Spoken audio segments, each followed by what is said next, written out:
La commission de la carte nationale de presse a démarré une tournée nationale et la première étape est l'étape de la région de Thiès. C'est une tournée de vulgarisation de la commission de la carte nationale de presse, mais également d'enrôlement des journalistes et techniciens de la communication de la région de Thiès. Parce que tout simplement, la commission a commencé son travail, en tout cas l'enrôlement, depuis le 15 mars 2021. Et la commission a décidé de rendre exigible la carte nationale de presse à partir du 1er juin 2022. Donc, pour au moins aider les correspondants régionaux à satisfaire à cette obligation légale-là d'avoir la carte nationale de presse, nous avons estimé devoir les trouver dans les régions pour leur expliquer les tenants et les aboutissants de cette loi-là, pour leur expliquer également qu'est-ce que la commission, quelles sont les pièces à fournir et quelles sont les dispositions légales en ce qui concerne la commission de la carte nationale de presse, mais également leur permettre de s'enrôler sur place au lieu de se déplacer jusqu'à Dakar. D'autant plus que nous avons reçu un financement du Fonds d'appui à la presse qui prend en charge, en tout cas les correspondants régionaux et les nouveaux sortants d'école, disons les gens qui sont sortis des écoles de formation en général reconnues par l'État des années 2020, durant les années 2020, 2021 et 2022. Donc Thiès est la première étape. Nous avons rencontré le gouverneur, que nous remercions au passage, qui nous a vraiment facilité le travail, qui a mis gracieusement une salle à notre disposition et qui a vraiment eu des mots aimables et qui a béni le travail que nous sommes en train d'effectuer ici. Nous la remercions du fond du cœur, d'autant plus qu'aujourd'hui, ce n'est pas un jour ouvrable, mais il a tenu quand même à nous rencontrer, à discuter avec nous. Aujourd'hui, c'est la première étape. Après cela, nous serons dans la région de Tambacounda, en tout cas la zone Est, pour enrôler les gens de Tambacounda et de Kolda et de Kédougou. Après cela, nous serons à Ziguinchor pour enrôler les gens de la région du Sud, que ce soit Ziguinchor et Kolda. Après cela, nous serons à Saint-Louis également pour enrôler les journalistes et techniciens de la communication de la région Nord. Et après cela, nous serons au centre, à Kaolack, pour enrôler les gens de Kaolack, Kaffrine et Fatick. Grosso modo, c'est dans ce cadre-là que nous sommes là, qui constitue la première étape. Je pense que c'est le code de la presse qui définit réellement qui est journaliste. Si vous prenez l'article 22 du code de la presse, cet article dispose que seuls les détenteurs de la carte nationale de presse peuvent se prévaloir de la qualité de journaliste et de technicien des médias. Ça veut dire qu'à partir du 1er juin, toutes les personnes qui se présenteront dans les lieux publics, que ce soit au niveau de la gouvernance, à la préfecture, au palais de justice, ou bien dans les manifestations publiques où il y a des gendarmes et des policiers, pour prouver sa qualité de journaliste et de technicien des médias, il faut impérativement délivrer la carte nationale de presse et non pas la carte maison. Donc à partir du 1er juin, ce n'est plus la carte maison qui prouve la qualité de journal, mais c'est la carte nationale de presse. De la même manière également, pour bénéficier d'un certain nombre d'avantages liés à la presse, il faut impérativement détenir la carte nationale de presse. Je veux dire qu'aujourd'hui, pour s'accréditer au niveau international, pour couvrir par exemple la CAF, la FIBA ou bien le mondial, on ne demande plus la carte maison, mais la carte nationale de presse. Et les ambassades également vont tout simplement demander la carte nationale de presse et non pas la carte de presse maison.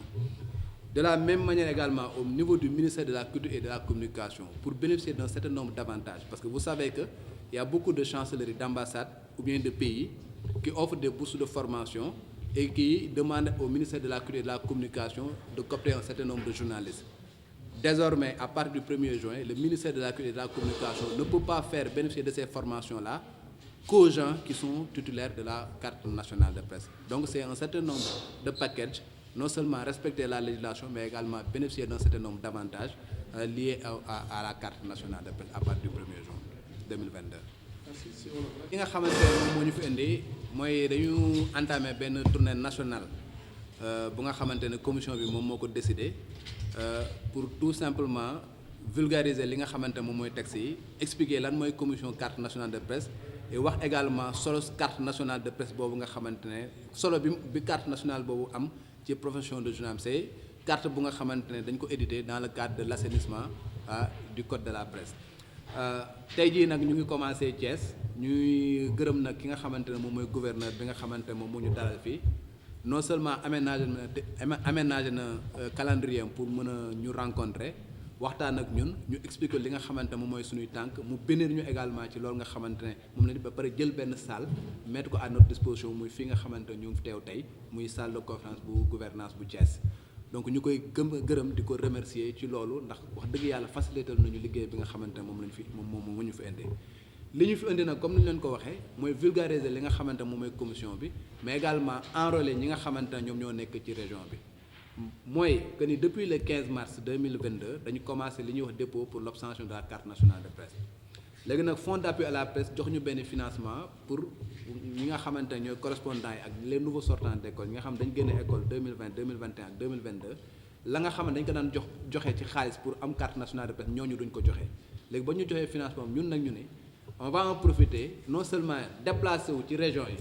pour faciliter liggéey bi nga xamante ne liggéey boobu ñi nga xamante ñooy correspondants yi au lieu que ñoom ñuy déplacer wu ba Dakar ñun ñu dem fekk leen ci région yi pour enrôler leen sur place également répondre ci questions yi nga xamante ne dinañ ko posé pour mën a comprendre li nga xamante moom mooy suñu liggéey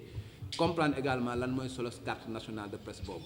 loolu nag moom lañ commencé tey jii muy Thiès bu ñu paree foofu dinañ dem région est muy Tambacounda ak Kolda bu ñu paree foofu dinañ dem Saint-Louis pour enrôler ñi nga xamante ñoom ñoo ci région de Saint-Louis comme nekk Saint-Louis comme nekk Matam Podor ak ñoom ñëpp bu ñu paree ci loolu dinañ dem Ziguinchor pour enrôler ñi nga xam ñooy waa Ziguinchor ak waa Kolda bu ñu paree ci loolu dinañ dem ci région centre muy Kaolack pour enrôler ñi nga xamante ñoom ñooy Kaolack ñoo nekk Kaolack Kaffrine ak Fatick donc loolu mooy tournée bi nga xamante ne commencé nañ ko entamé mu ñu commencé ko Thiès tey di ko def nag durant week-end yi nga xamante ne ñoom ñoo ci topp yëpp donc 5 week-end yi topp yëpp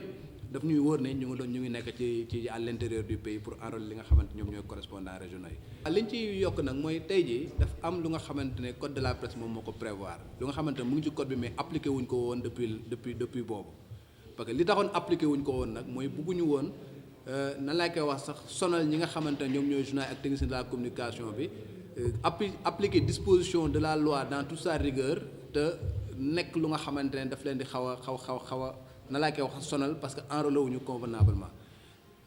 léegi nag bi nga xamante ne commencé nañ def suñu liggéey depuis le 15 mars dañu décider que ni à partir du 1er juin 2022 carte nationale de presse boobu dafay nekk lu nga xamante ne du exigible la sur toute l'étendue du territoire national lan lay signifier mooy à partir du 1er juin 2022 képp ku nga xamante ne nee nga journaliste nga wala technicien de la communication li koy prouver mooy carte nationale de presse parce que article 22 bu code de la presse moom moo ko wax moom moo ne la carte nationale de presse moom mooy jumtukaay bi nga xamante moom rek moom mooy prouver la qualité de journaliste ak technicien de la communication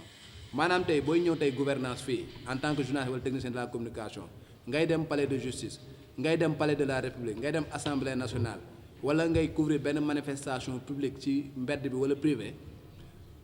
ña nga xamante ne ñoom ñoo fa nekk autorité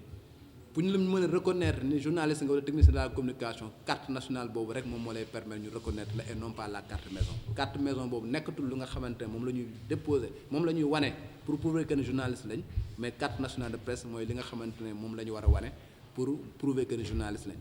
de la même manière également yenn dispositions yu nga xamante ne journaliste dañ ciy bénéficier wu képp ko amul carte nationale de presse mënatoo ci bénéficier wu maanaam tey pour nga war a accrédité wu CAF nga accrédité wu par exemple FIBA wala nga war a accrédité wu FIFA wala nga war a dem ci ambassade yi pour ut visa en tant que journaliste ak technicien de la communication carte nationale de presse ngay wane et non pas la carte maison muy benn. La deuxième chose également au niveau du ministère de la culture et de la communication boo fa demee dafa am ay dispositions yu nga xamante ne lu ci bëri journalistes yi dañ ciy bénéficier wu moo di dafa am ay ambassades ay pays yu nga xamante à chaque fois dañuy offrir des bourses de formation yu nga xamante ne journalistes sénégalais wala techniciens de la communication bu ñu koy def nag ñu ngi koy jox ministère de la culture et de la communication pour que mu copter ñi nga xamante ne ñoom ñoo ci participer donc désormais ministère de la culture et de la communication képp ku nga xamante ne war nga bénéficier wu ci formation yooyu da nga war a détenir li ñuy woowee sa carte nationale de presse carte nationale de presse baa ngi nii dafa nekk carte bu nga xamante ne carte biométrique la bu nga xamante dafa am un certain nombre de sécurité avec ay informations yu nga xamante ay informations apparentes la mais dafa am ay informations cachées yu nga xamante ne code QR bi moom moo ko détenir donc tey jii képp ku nga xamante ne yor nga carte nationale de presse ñun commission am nañ possibilité xam ndax carte nationale boobu carte bu baax la ña nga xamante ne ñooy ay organisateurs lañu également am nañ possibilité xam ndax carte bi baax na wala baaxul buñ ñu contacter ñun ñu envoyé leen benn message bu nga xamante ne dafay am benn code QR bu nga xamante ne mën nañ ko scanner pour xam ndax carte bi baax na wala baaxul. que mu nekk policier bi wala mu nekk gendarme bu nekk Thiès fii il suffit tout simplement que ñu contacter commission bi ñu envoyé leen ci ak seen téléphone portable ñu scanner pour wax ni par exemple kii li mu yor ni baax na wala baaxul donc ce qui fait que képp ku nga xamante ne falsifié nga carte nationale boobu également na la woon ne yaa ngi exposer sa bopp ci ay sanctions yu nga xamante ne nit ñi mën nañ la jàpp te mën nga ci dem ba dem ci kaso juste pour dire que ñi nga xamante ne ay ayants droit lañ nañu ñëw ci commission bi am li nga xamante ne moom mooy seen carte nationale de presse képp ku nga xamante ne yelloowoo carte boobu également na nga fexe ba nga xamante ne bul ko utiliser parce que la ci mën a fekk quand même lu diis la parce que code bi prévoir na ay sanctions yu nga xam ne mën na la yóbbu ba kaso.